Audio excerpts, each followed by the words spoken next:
Asap tipis menggantung di udara pagi saat truk kontainer berwarna biru tua membelah jalanan lengang di daerah Kuantan Singingi, Riau. Suara gemuruh mesin diesel menggema di antara pepohonan karet dan kebun sawit yang terhampar di sisi jalan. Di balik kemudi, seorang perempuan muda dengan rambut dikuncir tinggi dan tatapan mata tajam menatap ke depan dengan penuh ketegasan. Dialah Rahayu, sopir kontainer perempuan yang sudah dikenal di jalur lintas Riau Sumatera sebagai si petir dari timur. Bukan hanya karena kecepatan tangannya dalam mengemudi, tapi karena keberaniannya yang tak biasa di tengah dominasi para lelaki jalanan. Pagi itu, langit masih sendu. Kabut bercampur asap dari sisa pembakaran ladang membuat pandangan tak begitu jelas. Tapi Rahayu tetap melaju mantap, mengenali setiap tikungan dan lubang di jalan seolah mereka adalah bagian dari tubuhnya. Ia bukan sopir baru, sudah lebih dari 5 tahun ia menempuh jalan ini, mengangkut kontainer logistik dari Pelabuhan Dumai hingga ke Padang, bahkan hingga ke Pelabuhan Bakauheni. Namun hari ini, dadanya terasa sesak. Ada firasat tak enak yang terus menggelayut sejak malam tadi. Sesampainya di sebuah persimpangan dekat jembatan tua, Rahayu menepi dan turun dari kontainer. Ia membuka termos kopi dari dashboard dan menyesapnya perlahan. Di kejauhan, tampak 2 remaja sedang berlatih menari di pinggir lapangan berlumpur, salah satunya adalah Dandi, adik semata wayangnya. Dandi adalah penari jalur pacu, salah satu warisan budaya yang masih bertahan di kampung mereka. Rahayu sempat tersenyum kecil melihat gerakan adiknya yang luwes dan penuh semangat. Tapi senyumnya segera menghilang saat melihat ada motor-motor besar memasuki lapangan dari sisi barat, berdebu dan liar. Motor itu dikendarai oleh sekelompok pemuda berbaju gelap dengan emblem IRP di punggung mereka. Salah satu dari mereka turun dan berjalan ke arah Dandi dengan gaya pongah. Rahayu menyipitkan mata dari kejauhan, tak suka dengan cara lelaki itu berbicara, kasar, mengancam. Ia mengenali mereka, anak buah Irfan Ireng, preman besar yang menguasai jalur lintas tengah Riau. Irfan dan kelompoknya terkenal kejam, memalak siapapun yang lewat tanpa peduli usia atau jabatan. Ia telah menerima laporan sopir-sopir lain tentang gerombolan itu, tapi ini pertama kalinya mereka muncul begitu dekat dengan keluarganya. Rahayu buru-buru kembali ke kontainer, menghidupkan mesin, dan memutar balik arah menuju lapangan. Tapi sebelum ia sempat sampai, motor-motor itu kembali melaju pergi. Dandi terjatuh di tanah, memegangi perutnya, dengan wajah memar dan napas tersengal. Rahayu menghentikan truknya di tepi jalan dan berlari menghampiri adiknya, menggenggam tubuh yang menggigil di pelukannya. Mereka maksa minta uang untuk izin tampil. Kak, kalau nggak bayar, dibilang penarinya bisa hilang, lirih Dandi dengan suara tercekat. Mata Rahayu mengeras, amarahnya mendidih di balik dada yang selama ini ditahan dengan sabar. Matahari mulai meninggi, tapi suasana hatinya malah semakin gelap. Rahayu tahu apa artinya ini, Irfan Ireng sudah mulai mengincar kampungnya, memeras akar budayanya. Dan jika ia tidak bertindak, bukan hanya adiknya yang jadi korban, tapi seluruh pemuda kampung yang mencoba menjaga warisan leluhur mereka.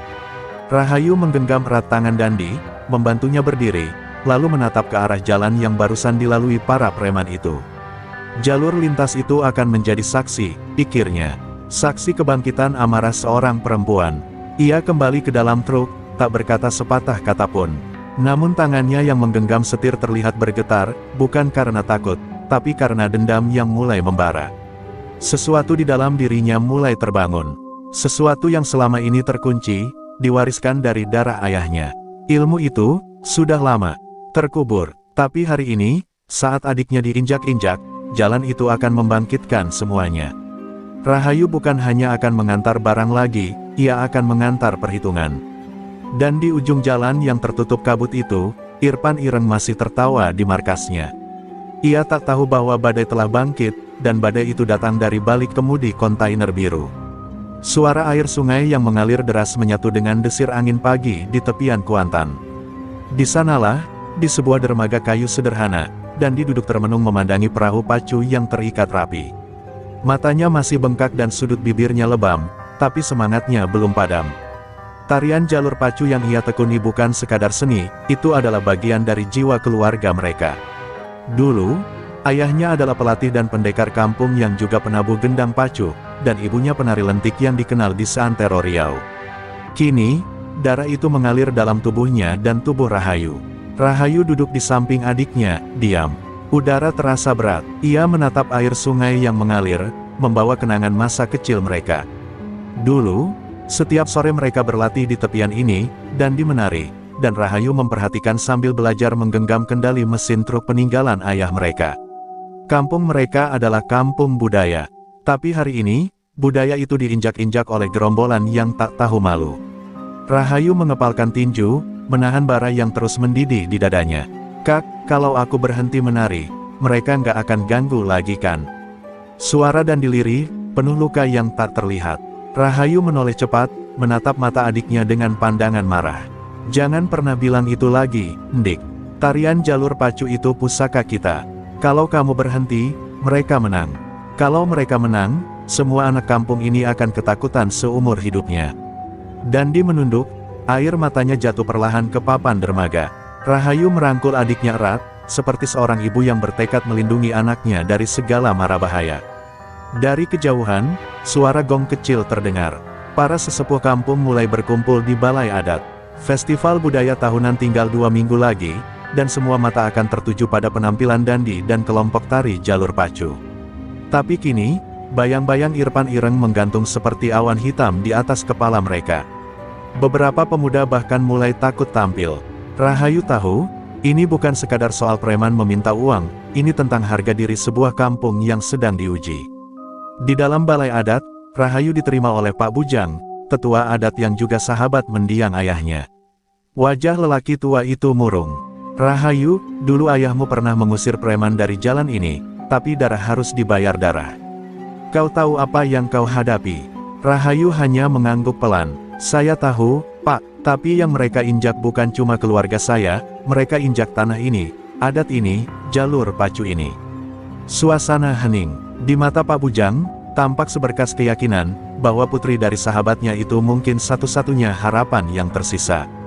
Di luar balai, angin berembus kencang. Daun-daun melayang jatuh, seolah menyambut badai yang mulai mendekat. Rahayu berdiri di halaman balai, memandangi jalanan kampung yang lengang. Kita akan teruskan festival ini, dan Dandi akan tetap menari, ucapnya tegas kepada warga yang mulai meragukan. Kalau Irfan datang lagi, dia akan berhadapan langsung dengan aku. Warga mulai menoleh satu persatu. Keteguhan perempuan itu menyusup ke hati mereka, memercikkan keberanian yang sempat padam. Malamnya, di dalam kamar sempit rumah kayu mereka, Rahayu membuka laci meja tua. Di dalamnya, terlipat sebuah kain berwarna coklat tua dengan aksara Melayu lama yang disulam tangan. Itu adalah selendang warisan ayahnya, yang dulu hanya dibuka saat keadaan sangat genting. Ia membentangkannya perlahan. Di balik lipatan kain, ada 2 helai naskah kuno, berisi mantra dan jurus warisan dari Datuk Tigoslo. Kalau mereka berani menyentuh jalur pacu, maka aku tak akan tinggal diam, bisik Rahayu. Malam itu, ilmu warisan mulai bangkit dari tidur panjangnya. Dan sungai yang mengalir tenang di luar rumah, seolah ikut bersiap. Sebab badai belum datang, tapi telah diundang dengan nama. Sementara malam menggigil tenang di Kuantan, di ujung jalur lintas kilometer 11, sebuah bangunan bekas gudang karet berubah fungsi menjadi markas yang mencekam. Lampu-lampu remang bergantung di langit-langit, dikelilingi motor besar dan suara tawa kasar. Di tengah ruangan, duduklah seorang pria bertubuh tinggi besar dengan kulit legam dan tatapan seperti binatang buas. Namanya Irfan Ireng, pemimpin kelompok preman yang paling ditakuti dari lintas tengah Riau ke Sumatera. Ia bukan sekadar preman jalanan, ia pemain lama, punya backing, dan dikenal memelihara ilmu hitam dari guru-guru gelap di Bukit Barisan. Irfan sedang mengamati daftar nama pemuda kampung yang akan tampil dalam festival jalur pacu. Di kertas itu, nama Dandi disilang dengan spidol merah. Anak itu keras kepala, tapi kakaknya yang sopir kontainer itu lebih bahaya, gumamnya sambil menyalakan cerutu. Salah satu anak buahnya, Dul Manggis, mencoba bercanda, kalau cewek itu bisa ditaklukkan, lumayan juga, Pan. Tapi Irfan hanya tersenyum dingin, cewek itu nggak bisa ditaklukkan. Tapi bisa dihancurkan. Tawa seisi ruangan meledak, tak tahu bahwa mereka sedang menyulut kobaran yang akan membakar mereka sendiri. Hari berikutnya, sekelompok anak buah Irfan mulai menyebar ke kampung-kampung sekitar Kuantan, menebar ancaman kepada para peserta jalur pacu. Mereka datang dengan motor, membawa tongkat dan pisau lipat, meminta uang keamanan, dan mewajibkan tiap tim menari untuk menyetor. Banyak yang mulai mundur, ada yang memilih tak tampil, ada yang melarikan diri. Tapi kabar itu justru sampai ke telinga Rahayu lebih cepat dari asap knalpot motor mereka. Di pos truk kecil dekat jembatan, Rahayu menerima laporan dari salah satu warga, wajahnya mengeras seperti baja. Kalau dibiarkan, mereka bukan cuma ganggu adikmu, mereka akan lumpuhkan semua warisan kita. Jalur pacu bisa mati, ujar Pak Bujang yang datang membawa kabar buruk. Rahayu tak menjawab, ia hanya berdiri, lalu melangkah menuju rumah tua peninggalan ayahnya di pinggir hutan. Di sana, ia menyalakan dupa dan duduk bersila di depan pusaka tua. Malam itu, ia membaca ulang lembaran-lembaran ajian milik Datuk Tigoslo. Ilmu itu rumit, menuntut pengorbanan batin, dan hanya bisa dikuasai oleh pewaris darah. Tapi Rahayu sudah siap, sebab yang dilawan bukan sekadar manusia, tapi kerakusan yang menghina adat. Sementara itu, di markasnya, Irfan Ireng mengadakan ritual gelap. Di balik tawa-tawa liar dan minuman keras, tersimpan ketakutan yang disembunyikan dengan kekerasan. Ia tahu nama keluarga Rahayu. Ia tahu siapa ayahnya, seorang pendekar yang dulu hampir membunuhnya saat ia masih preman kecil. Darahnya belum tuntas, Pan, bisik seorang dukun tua di pojok ruangan. Kalau kau langgar jalur pacu, warisan itu bisa bangkit. Tapi Irfan tertawa, yang bangkit hanya rasa takut mereka. Dan aku akan injak semuanya. Sore itu, Dandi kembali ke tempat latihan, walau sebagian penari tak lagi muncul. Tapi begitu ia mulai melangkahkan kaki dalam irama, warga mulai berdatangan. Di antara keraguan, mereka menemukan harapan dalam langkah tari Dandi yang tak tergoyahkan. Di sudut lapangan, Rahayu berdiri, bersandar pada truknya. Angin menyibak rambutnya, ia tak bicara, tapi di balik matanya, ada janji yang sudah ia ikrarkan dalam hati, jika Irfan berani datang ke jalur pacu, ia tak akan pulang dengan utuh. Dan malam pun jatuh, menandai dua kekuatan sedang bersiap. Di satu sisi, ilmu gelap yang ingin menguasai. Di sisi lain, warisan leluhur yang mulai membuka matanya. Langit Kuantan Singingi menggantung kelabu ketika pagi itu dan ditemukan terkapar di tepian lapangan latihan, tubuhnya penuh luka lebam. Leher bajunya robek, telapak tangannya berdarah, dan ada jejak sepatu di punggungnya. Warga yang pertama kali melihat langsung berlari ke rumah Rahayu, mengguncang pintu keras-keras. Saat Rahayu tiba di lapangan, dunia seakan berhenti. Adiknya, darah daging satu-satunya, terkulai lemah, sementara sekelompok penari lain berdiri ketakutan, tak ada yang berani angkat suara. Rahayu berlutut, memeluk tubuh adiknya, matanya memerah tapi tak meneteskan air mata. Siapa? Tanyanya pendek, Dandi hanya bisa menggigit bibirnya, menahan sakit. Tapi tatapan matanya penuh jawab, Irfan Ireng. Di sebelahnya, Pak Bujang mencoba menenangkan warga yang mulai berkumpul. Beberapa anak muda mulai angkat bicara, menceritakan bahwa malam sebelumnya segerombolan motor datang ke lapangan, mencari Dandi, mengancam dan menyeretnya ke belakang panggung sebelum menghajarnya karena dianggap membangkang. Hari itu, Rahayu tak pulang ke rumah. Ia mengantar Dandi ke puskesmas, lalu duduk di depan ruang perawatan seperti patung batu. Tapi di dalam dirinya, badai mulai berputar. Ia menggigit ujung jarinya hingga berdarah, menatap darah itu dengan tatapan kosong. Itu bukan darah biasa, itu darah warisan. Dan ia tahu, jika darah itu sudah tumpah karena kehormatan diinjak, maka ajian keluarga akan bangkit sendiri, tak bisa dihentikan. Ia merasakan getaran itu mulai menjalari nadi dan tulangnya. Nafasnya mulai berubah, tubuhnya menjadi lebih peka terhadap suara, getaran, bahkan arah angin. Malam hari, setelah Dandi tertidur, Rahayu duduk di ruang belakang rumah. Ia menyalakan lampu minyak dan membuka peti tua milik ayahnya. Di dalamnya, terdapat gulungan kain berisi ukiran tangan bertinta hitam. Di ujung kain, ada sebuah kalimat yang telah ia hafal sejak kecil. Ilmu ini bukan untuk membalas, tapi untuk mengembalikan kehormatan yang diambil. Tangannya gemetar saat ia membentangkannya. Cahaya temaram menyinari tulisan-tulisan kuno yang hanya bisa dibaca oleh keturunan langsung Datuk Tigoslo. Ilmu itu bernama Ajian Hujan Tanah dan Nafas Harimau Riau. Rahayu memejamkan mata, duduk bersila di atas tikar pandan. Ia memulai doa, menyebut nama leluhurnya satu persatu. Suara gemericik air terdengar lebih keras dari biasanya. Angin dari jendela menamparkan wajahnya. Tubuhnya mulai bergetar, peluh mengucur dari dahinya, bukan karena takut, tapi karena tubuhnya mulai menerima kembali warisan yang pernah ia kubur dalam-dalam. Suara ayahnya seperti menggema di dalam kepala, "Rahayu, kalau waktunya datang, jangan ragu. Ilmu ini hidup hanya untuk menjaga." Sementara itu, di markas Irfan Ireng, suara tawa keras terdengar membahana.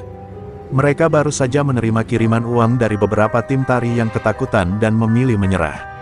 Irfan meneguk minumannya dan berkata, "Satu persatu tunduk. Tinggal si penari keras kepala dan kakaknya yang tukang truk itu." Ia tak tahu bahwa tawa terakhir itu akan segera tertelan. Sebab saat malam makin larut, Rahayu membuka lemari tuanya dan mengambil sabuk pusaka berwarna hitam, simbol pendekar perempuan dari garis ayahnya. Satu demi satu, kenangan masa kecilnya bersama sang ayah menari dalam pikirannya, tentang ajian yang harus digunakan hanya bila kehormatan keluarga dilukai, tentang bagaimana ia dilatih menendang, menjejak tanah, dan membaca arah angin.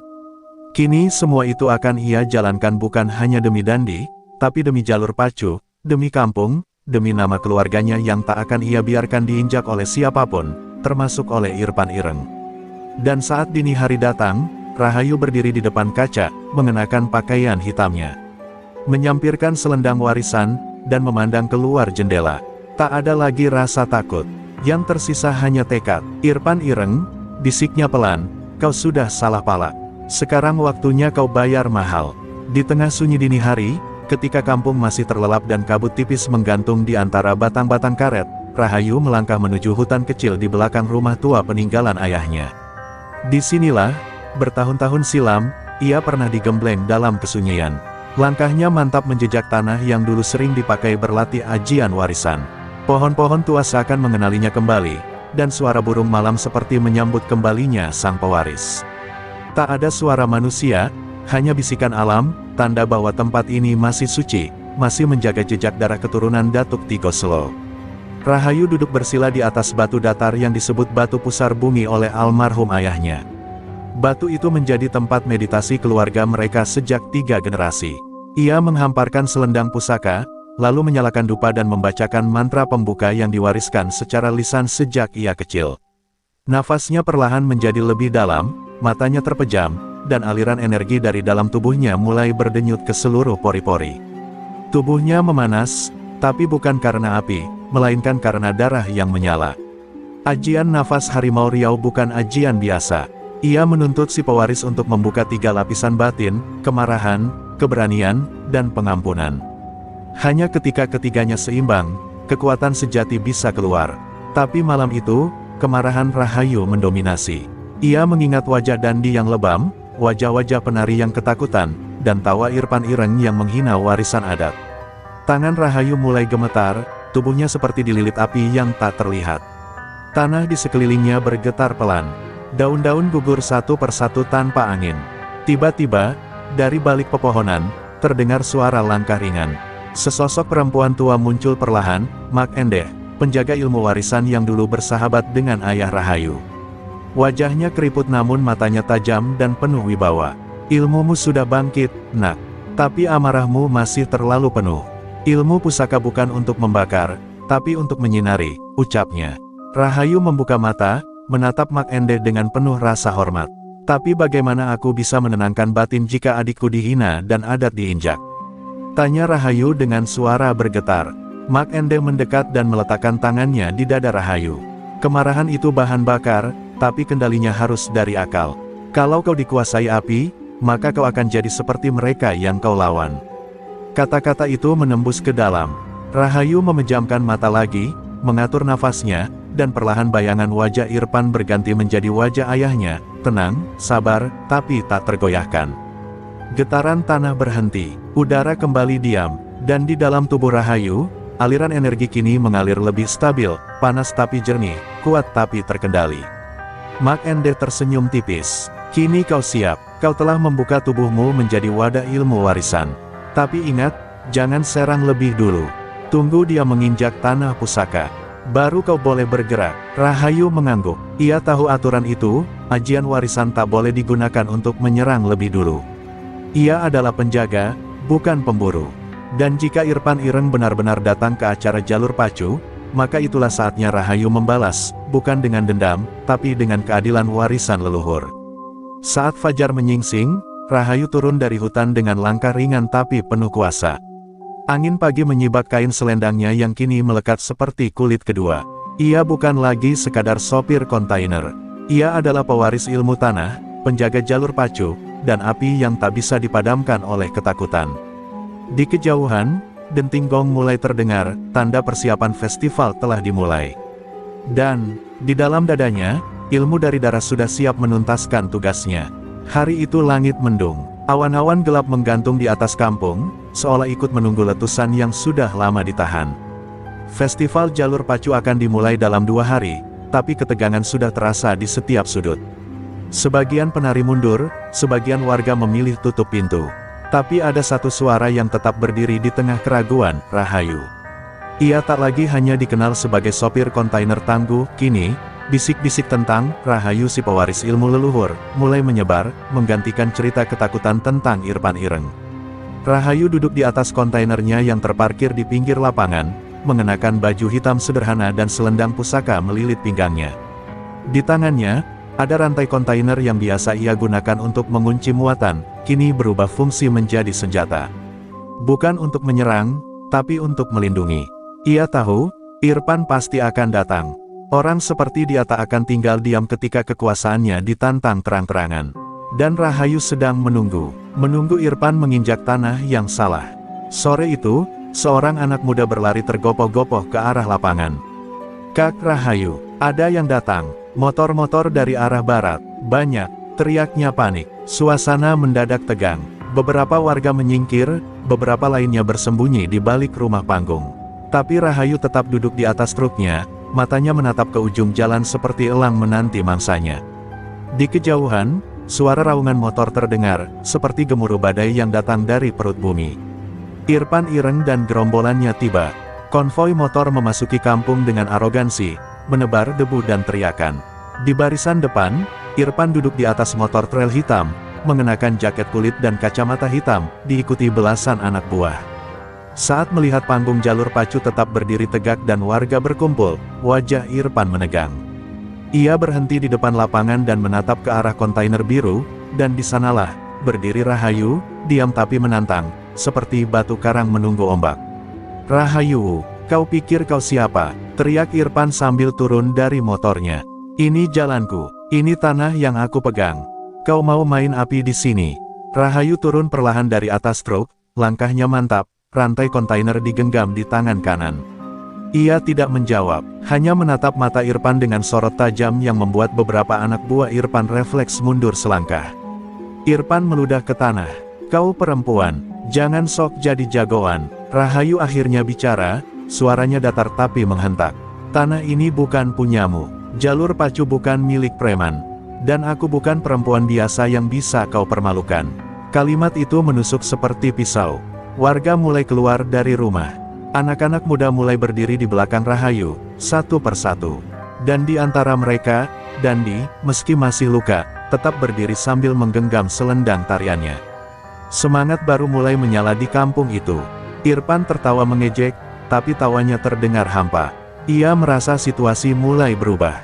Tapi egonya terlalu besar untuk mundur. "Kalau begitu, kita lihat siapa yang lebih kuat. Aku, atau ajian dongeng warisan keluargamu itu." Ia bersiap menyerang. Tapi Rahayu diam. Ia tahu, saat Irfan menginjak tanah lapangan yang disucikan, tempat upacara adat selalu digelar, maka ia telah membuka pintu bagi ajian warisan turun-temurun untuk bekerja. Dan saat itulah, ajian nafas harimau Riau akan menjawab tantangan. Langit bergemuruh, angin berhembus kencang, menggoyangkan daun-daun dan bendera adat yang tergantung di panggung. Rahayu menggenggam rantai erat-erat. Hari ini, ia tidak mencari pertempuran. Tapi jika pertempuran datang, maka tanah ini akan bersaksi, bahwa pewaris darah leluhur tak akan pernah tunduk pada kesewenang-wenangan. Suara gemuruh dari langit semakin keras saat kaki Irfan Ireng benar-benar menginjak tanah lapangan jalur pacu, tanah pusaka yang selama puluhan tahun dijaga dengan doa dan darah. Di saat itu pula, tubuh Rahayu seolah ditarik oleh kekuatan yang tak kasat mata. Nafasnya tertahan sesaat, dan seketika matanya berubah tajam seperti mata harimau. Angin berhenti berhembus. Suara tawa preman-preman mendadak lenyap di telan hening. Langkah pertama Irfan menjadi sinyal bagi alam, penjaga adat telah diusik. Irfan melangkah maju, menghampiri Rahayu dengan gaya pongah.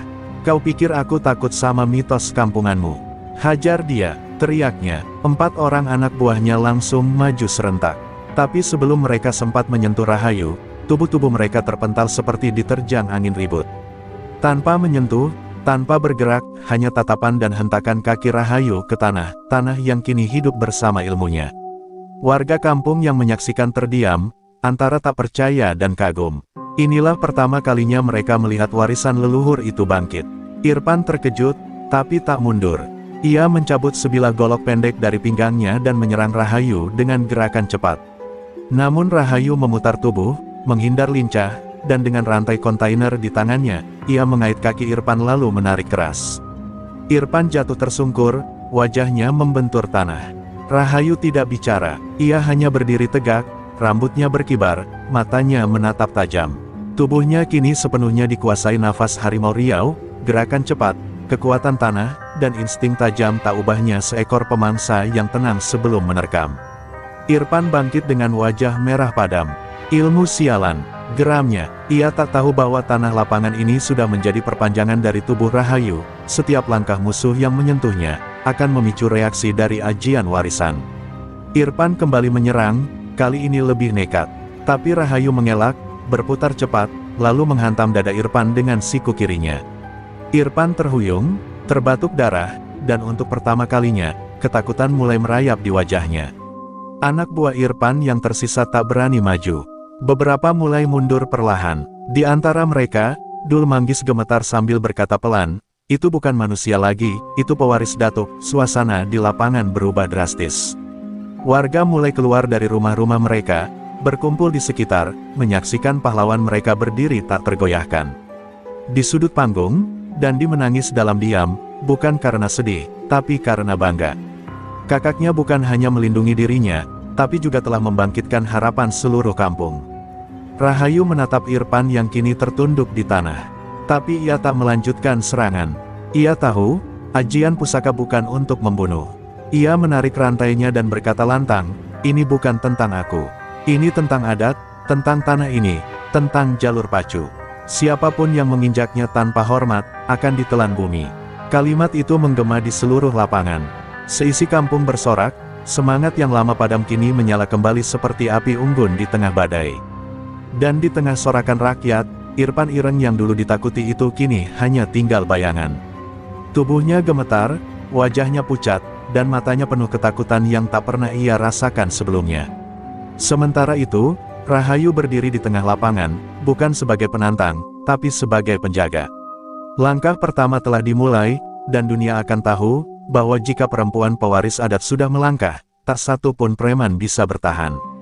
Irfan Ireng tak pernah merasa serendah itu sepanjang hidupnya. Di hadapan puluhan pasang mata, ia jatuh.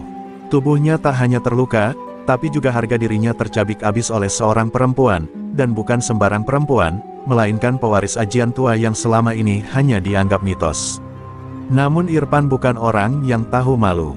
Ia bangkit malam itu juga, bukan untuk menyerah, tapi untuk membalas. Dalam pikirannya, Rahayu bukan hanya musuh, tapi ancaman yang harus disingkirkan dengan cara apapun, bahkan dengan kekejian. Di tengah malam, saat kampung mulai tenang usai sorakan kemenangan di lapangan, Irfan memanggil 2 orang anak buah paling bengis, Galang Kuda Hitam dan Kelik Cakar. Mereka bukan preman biasa, tapi mantan residivis yang disimpan Irfan untuk urusan kotor. "Besok malam, kita bakar rumahnya. Kalau perlu, culik adiknya. Buat dia tahu, ilmu sakti nggak bisa jaga semua." Desis Irfan sambil menggigit bibir yang masih memar. Rasa malu sudah berubah jadi dendam. Dan dari dendam itu, lahirlah rencana jahat yang bahkan tak mengenal batas adat maupun kemanusiaan. Keesokan harinya, suasana kampung kembali damai. Panggung jalur pacu diperbaiki, para penari mulai kembali satu persatu. Dandi pun mulai berlatih dengan semangat yang baru, walau masih dibalut perban di lengan. Rahayu membantu warga mengangkut kayu dan memperbaiki tenda-tenda untuk festival. Tak ada yang tahu bahwa awan hitam sedang bergerak diam-diam. Namun firasat Rahayu mulai tak enak. Di dadanya, Ajian warisan yang telah menyatu mulai bergetar lembut, pertanda bahaya belum usai. Malam harinya, saat Dandi tertidur dan kampung mulai sunyi, suara ranting patah terdengar dari belakang rumah. Rahayu yang sedang membersihkan rantai kontainer di dapur langsung berdiri. Ia menatap keluar jendela, dan matanya menangkap bayangan hitam melintas cepat di antara pepohonan.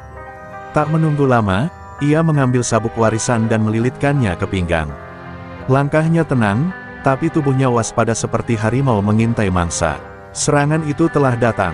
Di belakang rumah, Galang Kuda Hitam menyalakan sumbu botol Molotov, sementara Kelik Cakar sudah bersiap menyusup lewat jendela dapur. Tapi sebelum botol api sempat dilempar, tiba-tiba ranting pohon jambu melesat seperti dilempar petir, menghantam tangan Galang hingga sumbu terbakar di tanah dan nyaris meledak. Kelik yang mencoba masuk mendapati tubuhnya terpental seperti ditendang oleh kekuatan tak kasat mata. Rahayu muncul dari balik bayangan pohon dengan mata menyala merah, suara napasnya berat dan ritmis, selaras dengan nafas harimau Riau yang aktif penuh. Berani menginjak tanahku di malam suci. Suara Rahayu terdengar seperti gema. Galang mencoba bangkit, tapi rantai kontainer melilit kakinya dan tubuhnya diseret seperti karung ke depan rumah. Kelik lari terbirit-birit ke arah hutan. Dari dalam rumah, Dandi terbangun dan berlari keluar dengan panik. Kak, ada apa? Rahayu menoleh sambil tersenyum tipis. Sudah aman, Dik. Tapi mulai malam ini, kita tak bisa lagi sekadar bertahan. Kita harus lawan sampai akar. Di kejauhan, api kecil dari sumbu Molotov yang gagal menyala masih berasap. Tapi lebih panas dari api itu adalah amarah Rahayu yang kini sudah tak bisa dibendung. Ia menatap langit malam, tahu bahwa Irfan belum selesai. Tapi satu hal yang pasti, ia tak akan membiarkan satupun jengkal tanah pusaka disentuh oleh tangan-tangan kotor tanpa perlawanan. Dan malam itu, di tengah bau tanah dan bara api, Rahayu bersumpah dalam diam bahwa perang telah dimulai. Pagi itu, kampung Kuantan diguyur gerimis yang lambat, seolah langit ikut merasakan apa yang sedang bergolak di dalam hati Rahayu. Rumah panggungnya sebagian hangus di belakang, bekas Molotov yang gagal membakar kini jadi bukti bahwa perlawanan sudah masuk ke tahap baru. Tapi tak satu pun ketakutan tampak di wajahnya. Sebaliknya, pagi itu Rahayu berdiri di tengah lapangan sambil menyampaikan satu kalimat yang membuat semua warga terpaku. Kalau mereka ingin memadamkan jalur pacu, kita nyalakan lebih besar. Tahun ini, kita yang akan kirim pesan keluar. Warga mulai berkumpul, bahkan mereka yang sebelumnya takut, kini mulai menunjukkan api di mata mereka. Dandi duduk di kursi kayu sambil memegangi alat musik tradisional, siap melatih para penari yang sempat bubar. Di seberang lapangan, para ibu membawa makanan, anak-anak membantu membersihkan panggung. Yang memimpin bukan kepala desa, bukan aparat, melainkan seorang perempuan yang dipanggil sopir kontainer, tapi bagi mereka, ia kini adalah benteng. Namun di sisi lain, Irfan Ireng menggertakkan gigi dengan wajah penuh amarah. Galang Kuda Hitam patah tulang dan kini hanya bisa terbaring. Kelik Cakar kabur dan belum kembali. Anak-anak buahnya mulai ragu, sebagian tidak muncul saat dipanggil. Dia mainkan sihirnya, desis Irfan. Tapi yang tak bisa ia terima adalah rasa malu yang merayap dalam dirinya sendiri, bahwa seorang perempuan membuat pasukannya gentar, bahwa ilmunya sendiri seolah tak berdaya. Ia menatap ke arah foto ayahnya yang tergantung di dinding, mantan jawara lintas Riau yang pernah berkata, jangan pernah biarkan perempuan mengalahkan harga dirimu. Terdesak oleh dendam dan tekanan, Irfan mendatangi tempat yang dulu ia hindari, pesanggrahan tua di tepi Bukit Batabuah, tempat seorang dukun hitam bernama Puyang Salabangka tinggal menyepi. Dukun itu dikenal menguasai ilmu hitam dari aliran terlarang yang bisa menukar kekuatan dengan pengorbanan. Aku ingin kalahkan perempuan itu, kata Irfan dengan mata membara. Puyang hanya tertawa, lalu berkata, kalau kau ingin kekuatan tanah, kau harus beri darah dari darahmu sendiri. Irfan terdiam, ia tahu artinya, pengorbanan seseorang dari keluarga. Di kampung, Rahayu berdiri di tepi sungai bersama Mak Endeh. Kau tahu, Yu, kalau kau terus lawan begini, dia akan gunakan cara di luar nalar. Dulu ayahmu pernah menolak ilmu hitam dari Bukit Batabuah. Tapi Irfan, dia tak punya batas, ucap Mak Endeh lirih. Rahayu mengangguk, aku tahu, Mak, tapi kita tak bisa mundur. Kalau aku mundur, jalur pacu akan mati. Dan kalau jalur pacu mati, harga diri kita ikut dikubur. Air sungai mengalir deras, seperti membawa tekad Rahayu lebih jauh dari yang ia duga. Sore itu, latihan jalur pacu kembali dimulai. Musik dan tari bergema dari lapangan, lebih meriah dari tahun-tahun sebelumnya. Warga dari kampung tetangga mulai berdatangan, mendengar kabar bahwa di Kuantan, ada perempuan pewaris ajian yang sedang menjaga warisan leluhur dari serangan preman. Kamera-kamera media lokal mulai hadir. Rahayu tak mencari sorotan, tapi kini perlawanan mereka tak lagi bisa disembunyikan. Ia tahu, kemenangan tak datang tanpa pengorbanan. Tapi kehormatan tak boleh dibeli dengan ketakutan. Dan saat malam jatuh, Irfan Ireng duduk sendiri di kamarnya, menggenggam sebilah keris yang baru ia terima dari Puyang Salabangka, keris yang berisi ajian balas dendam. Di sisi lain, Rahayu bersiap di beranda rumahnya yang setengah hangus, menulis surat pendek dan menyelipkannya di selendang pusaka. Kalau aku jatuh, jangan berhenti. Kalau aku lenyap, teruskan jalur pacu. Tapi selama aku masih berdiri, tak satu pun dari mereka akan bisa menaklukkan kita. Dan dari dua kutub kekuatan yang kini bersiap untuk benturan berikutnya, takdir pun mulai menulis babak paling berbahaya. Malam itu, angin berhenti berhembus. Langit Kuantan tampak kelabu seperti kain kabung, dan suara hutan yang biasanya hidup kini sunyi seolah bumi menahan nafasnya. Di lapangan jalur pacu, lampu-lampu gantung bergoyang pelan, namun suasananya penuh semangat. Warga berkumpul, latihan besar terakhir digelar menjelang lomba puncak. Musik ditabuh, tarian Dandi dan rekan-rekannya mengalun penuh percaya diri. Tapi Rahayu, yang berdiri di tepi lapangan, merasakan sesuatu yang mengusik. Ajian di tubuhnya bergetar seperti memberi peringatan. Ada kekuatan asing, yang menyusup. Diam-diam ke udara. Tak jauh dari sana, di lereng Bukit Batabuah, Irfan Ireng duduk bersila di depan api hitam bersama Puyang Salabangka. Ia telah menyelesaikan syarat pengorbanan, darah sepupunya sendiri dikorbankan dalam ritual kegelapan. Keris warisan yang ia genggam kini berisi ajian terlarang, ajian tapak hantam jagat, ilmu pamungkas dari cabang ilmu hitam yang hanya bisa digunakan sekali, namun mampu menghancurkan kekuatan leluhur lawan. Sekali kau gunakan, semua yang suci bisa menjadi abu, kata Puyang. Dan Irfan, siap membakar semuanya. Tengah malam, saat warga mulai membubarkan diri, suara aneh terdengar dari arah barat kampung, gondang panjang dipukul dengan nada sumbang. Tak ada yang tahu siapa yang menabuhnya. Kabut turun tebal, lebih cepat dari biasanya. Tiba-tiba, lampu-lampu padam serentak. Lapangan jadi gelap gulita. Anak-anak berteriak, ibu-ibu panik mencari anaknya. Rahayu langsung bergerak cepat, berdiri di tengah lapangan, memanggil Dandi. Dari balik kabut, muncul bayangan besar, tinggi, gelap, dan bermata merah menyala. Itulah Irfan Ireng, tapi bukan lagi seperti manusia. Tubuhnya dilapisi asap hitam, matanya memerah, kulitnya seperti terbakar dari dalam. Ia mengayunkan kerisnya dan sekali ayun, tiang bendera adat patah seketika. Warga menjerit, Dandi dan para penari tersungkur oleh gelombang kekuatan yang tak terlihat. Malam ini, teriak Irfan dengan suara menggema seperti dua suara dalam satu mulut. Aku kubur semua adatmu, jalurmu, dan ajianmu, Rahayu. Rahayu maju, selendang pusakanya mengepul seperti bernyawa. Ia tahu, ini bukan pertarungan biasa. Ini bukan hanya soal dendam, tapi soal pertarungan antara ajian warisan tanah dan ajian terkutuk darah. Ia menjejakkan kakinya ke tanah lapangan, dan seketika itu, tanah bergetar hebat. Dari sekelilingnya, cahaya hijau menyemburat dari dalam bumi, cahaya dari pusaka Datuk Tigo Selo yang tersembunyi di dasar tanah suci itu. Rahayu tak lagi bertarung sebagai manusia, tapi sebagai perpanjangan leluhur yang dipanggil oleh tanah untuk menjaga kehormatan. Pertarungan pun dimulai. Irfan menyerang dengan keris hitamnya, namun setiap kali hendak menyentuh tubuh Rahayu, selendangnya memanjang, berputar seperti ular sakti, menangkis serangan-serangan itu. Setiap langkah Irfan meretakkan tanah, tapi setiap gerakan Rahayu menyembuhkan luka bumi. Mereka bertarung di bawah langit gelap, dalam cahaya pusaka dan kobaran ilmu kegelapan. Warga hanya bisa menonton dari kejauhan, menahan napas, menyaksikan perang yang melebihi batas manusia. Hingga pada satu titik, Irfan menjerit keras. Ia menghujamkan kerisnya ke tanah, memanggil seluruh energi gelapnya untuk membelah bumi.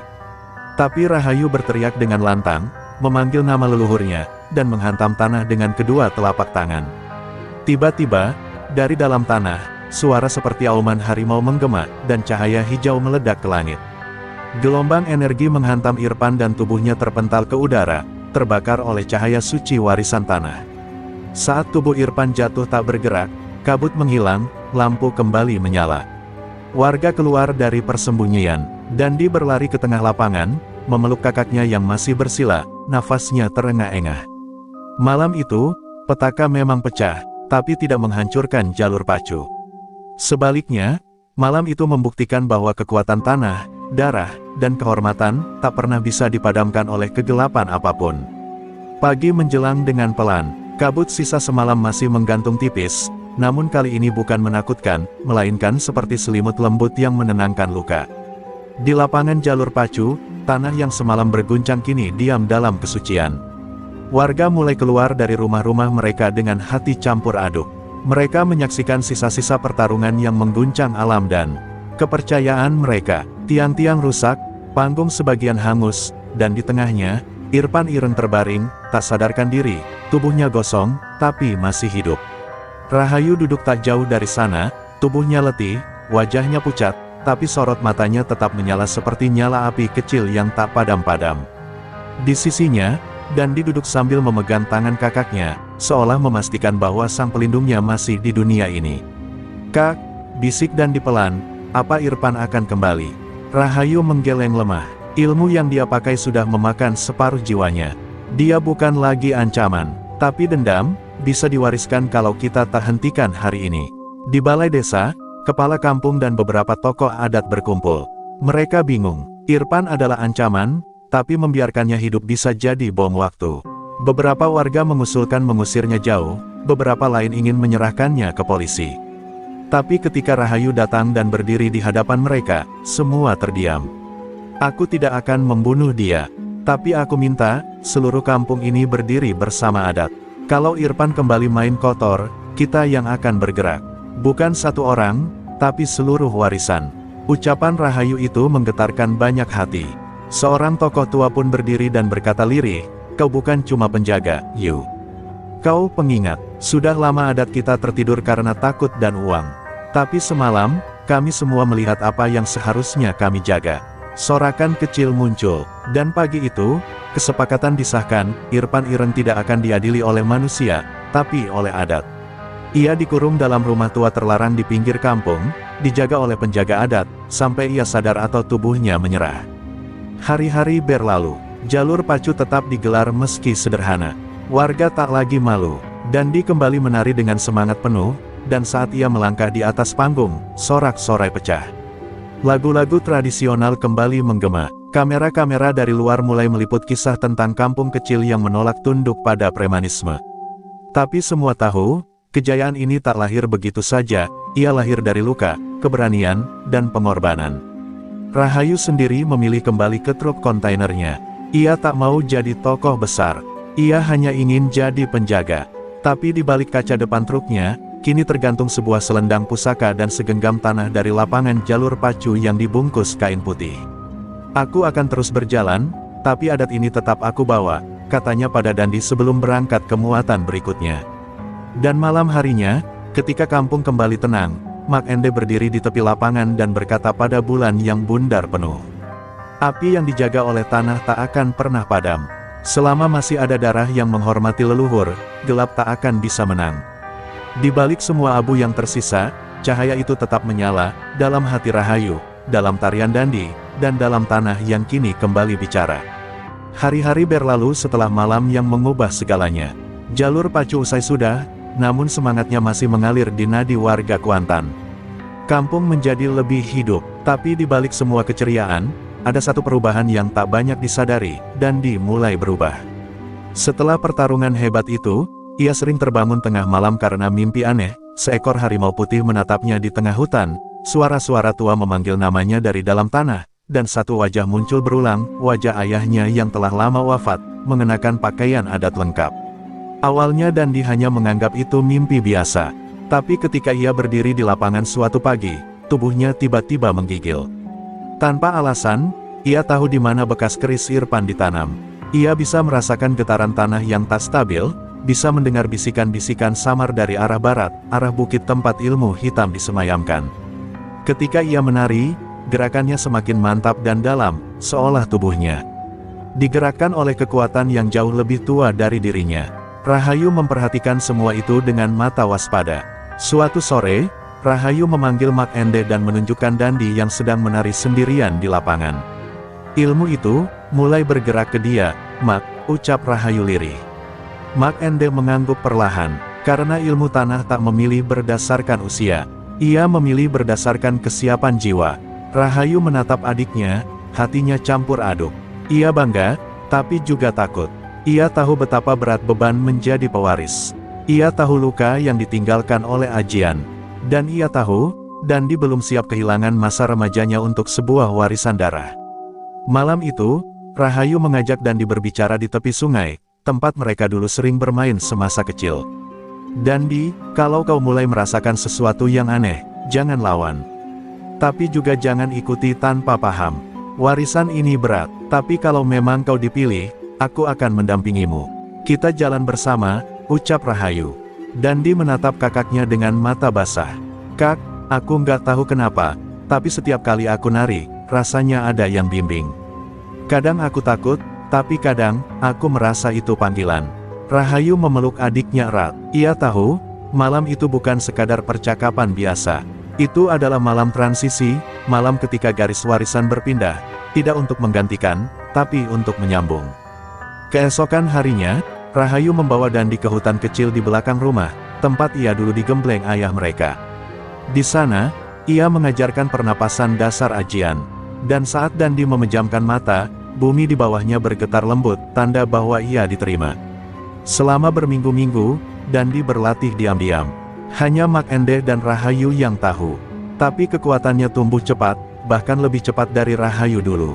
Gerakannya menyatu dengan angin, kepekaannya terhadap arah energi membuatnya bisa merasakan niat jahat dari jauh.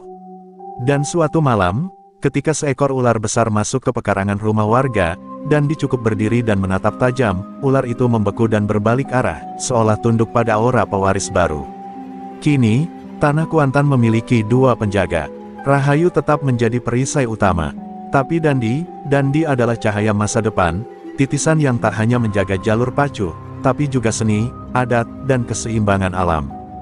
Dan di antara kabut pagi yang mulai naik dari sungai, dua sosok itu berjalan berdampingan, kakak dan adik, harimau tua dan harimau muda, dalam satu jalan panjang bernama warisan.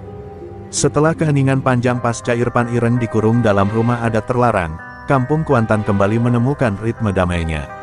Namun kedamaian yang terlalu lama, kadang jadi pertanda datangnya badai baru.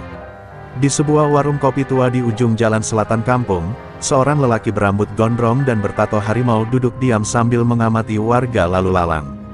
Namanya Bagas Serai, preman lintas provinsi yang dulu pernah jadi anak buah ayah Irfan di masa silam. Kini ia kembali bukan untuk berteman, tapi untuk menuntut balas dan merebut kembali apa yang ia sebut warisan kekuasaan jalanan. Kabar tentang Irfan Ireng yang tumbang oleh seorang perempuan sopir kontainer dan bocah penari menyebar luas, dan bagi orang seperti Bagas, itu bukan hanya aib, tapi undangan perang.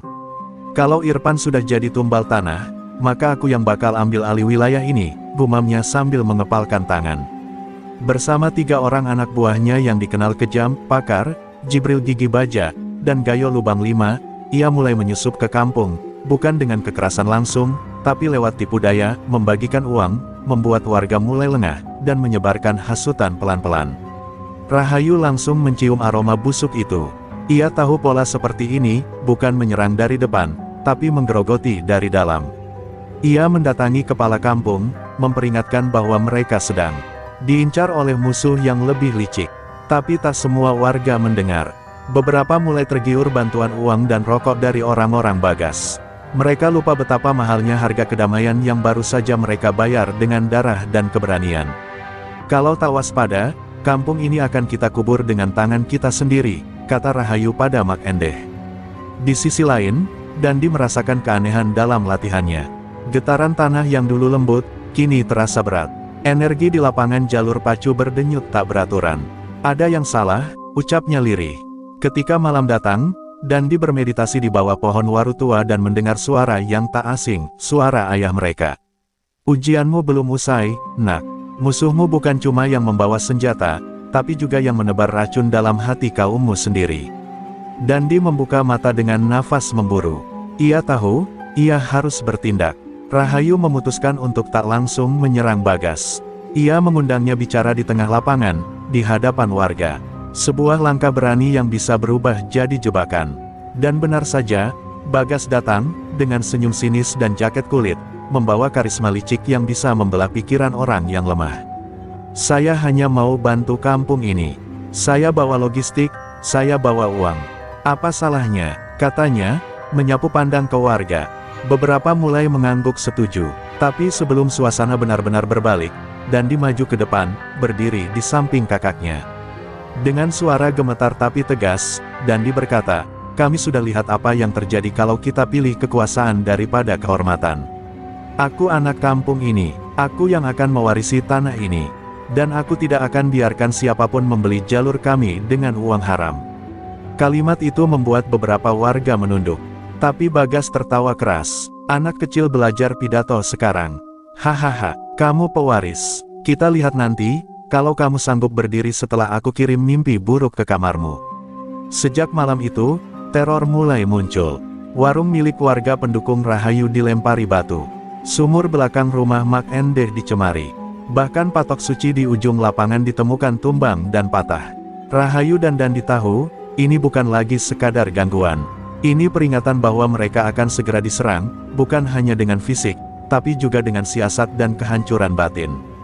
Tapi keduanya sudah bersiap, jika bayangan dari selatan datang, maka cahaya dari utara harus menyala lebih terang. Fajar menyingsing di langit Kuantan dengan warna merah jingga yang menyala, seolah bumi sendiri mengisyaratkan bahwa hari ini bukan hari biasa. Pagi itu, Rahayu berdiri di atas panggung jalur pacu yang masih penuh debu dan patahan papan. Di bawahnya, warga mulai berkumpul. Tapi kali ini bukan untuk latihan tari atau upacara adat, melainkan untuk mendengar suara perlawanan yang lahir dari luka dan kebangkitan. Di sisi Rahayu berdiri Dandi, dengan wajah yang lebih teguh dari sebelumnya.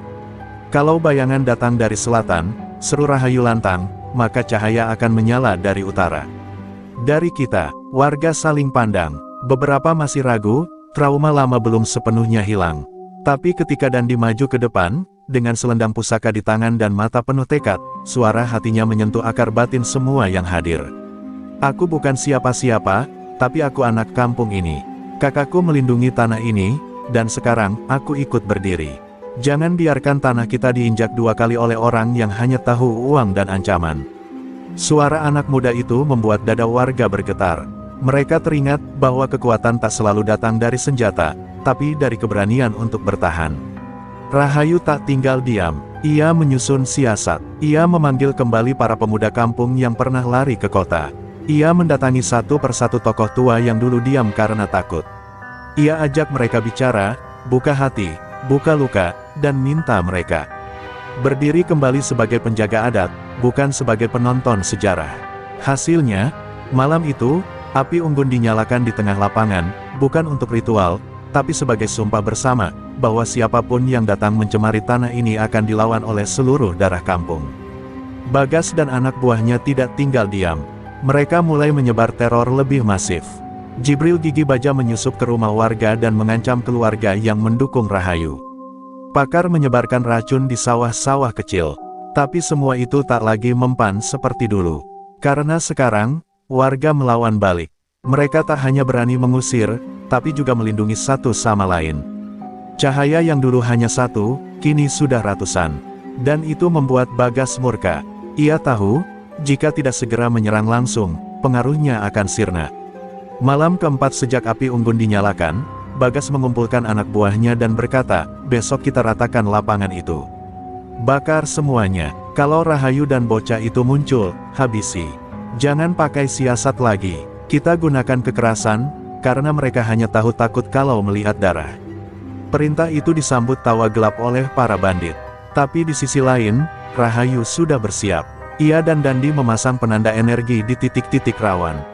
Ajian nafas harimau dan ajaran leluhur kini sudah melekat pada keduanya, satu sebagai penjaga, satu lagi sebagai penerus cahaya.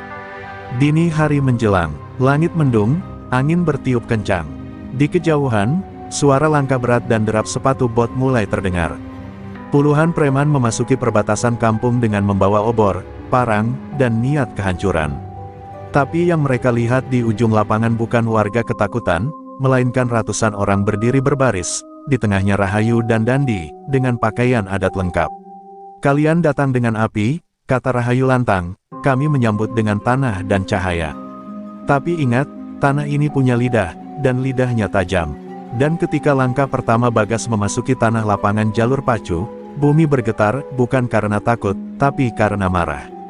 Dari balik langit utara, petir menyambar tanpa suara. Dan malam yang semula gelap, mendadak menyala oleh cahaya yang tak berasal dari dunia biasa. Perang terakhir telah dimulai. Saat Bagas Rai melangkah ke tanah lapangan jalur pacu, suara dentuman seperti guntur terdengar, tapi bukan dari langit. Itu dari dalam bumi. Tanah retak halus, rumput-rumput bergoyang seperti berbisik. Bagas terdiam sejenak, tapi kesombongan membutakan ketakutannya. Ia melambaikan tangannya ke anak buahnya.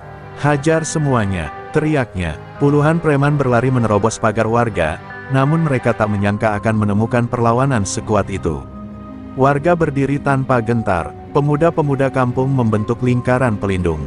Para ibu melempar batu, bambu, bahkan bara kayu. Tapi pusat dari semua itu, tetap Rahayu dan Dandi. Rahayu melompat dari panggung kayu, selendang pusaka melambai seperti kobaran api hijau. Ia menghantam tanah dengan telapak tangannya, memanggil ajian nafas harimau Riau sepenuhnya. Dari bawah kakinya, muncul gelombang udara panas yang membuat barisan preman terpelanting. Dandi, yang berdiri di belakang kakaknya, menutup mata. Tangannya bergerak pelan, seolah menari. Dari tanah, akar-akar kecil mulai menjulur, mengikat kaki musuh-musuh yang mendekat. Ajian warisan kedua miliknya kini bangkit sempurna, bukan ajian kekuatan, tapi ajian pelindung tanah dan jiwa kampung. Bagas murka, ia sendiri maju membawa parang panjang yang mengilap, lalu menerjang Rahayu. 3 kali tebasannya meleset, ditangkis selendang sakti. Tapi pada serangan keempat, ia berhasil menyerempet lengan Rahayu. Darah menetes, warga menjerit. Tapi justru dari luka itu, tanah kembali bergetar lebih keras. "Kau lukai darah penjaga tanah," ujar Mak Ende dari kejauhan, "maka tanah akan menjawabnya." Dan benar saja, dari balik bukit, suara gaib seperti auman harimau menggema. Tanah jalur pacu bergetar seperti jantung, lalu menyala. Seketika cahaya kehijauan menyembur dari dalam retakan tanah. Bagas terpental ke udara, tubuhnya menghantam tiang lapangan. Preman-premannya panik. Beberapa lari, sisanya jatuh tersungkur oleh kekuatan yang tak mereka pahami. Rahayu berdiri meski luka terbuka di lengannya. Dandi mendekat, menyentuh tanah di bawah kakinya dan membisikkan doa, bukan doa kemenangan, tapi doa pemulihan. Dalam sekejap, angin berhenti, kabut tersibak, dan langit terbuka. Seberkas cahaya dari langit menyorot tanah lapangan yang tadi diserang, dan menyucikannya kembali. Bagas merangkak dengan tubuh gemetar. Parangnya terlempar jauh. Matanya kini memandang Rahayu dengan penuh ketakutan. Apa kau manusia?" tanyanya lirih. Rahayu tak menjawab. Ia hanya mendekat, lalu berkata tenang, "Aku cuma anak kampung ini. Tapi tanah ini punya lidah, dan kau tak pernah benar-benar mendengarnya." Bagas menjerit ketakutan saat warga menggiringnya ke rumah adat, tempat Irfan dulu dikurung. Ia tak dibunuh, ia diserahkan pada pengadilan adat, yang lebih berat dari pengadilan manusia. Beberapa hari setelah itu, kampung Kuantan bersih dari bayangan selatan. Jalur pacu kembali hidup, tapi kini tak hanya sebagai hiburan, melainkan sebagai simbol kekuatan tanah dan kehormatan warisan. Dandi resmi diangkat sebagai pewaris kedua, bukan pengganti kakaknya, tapi penerus cahaya. Rahayu sendiri kembali ke truk kontainernya, kali ini dengan lambang jalur pacu dan tulisan kecil di kaca belakang, "Tanah ini bicara lewat jiwa-jiwa yang menjaganya." Dan ketika malam kembali tenang, di antara desir angin dan cahaya bintang, terdengar nyanyian halus dari dalam bumi. Itu bukan suara manusia, tapi suara tanah, yang bersyukur karena akhirnya, ia didengarkan.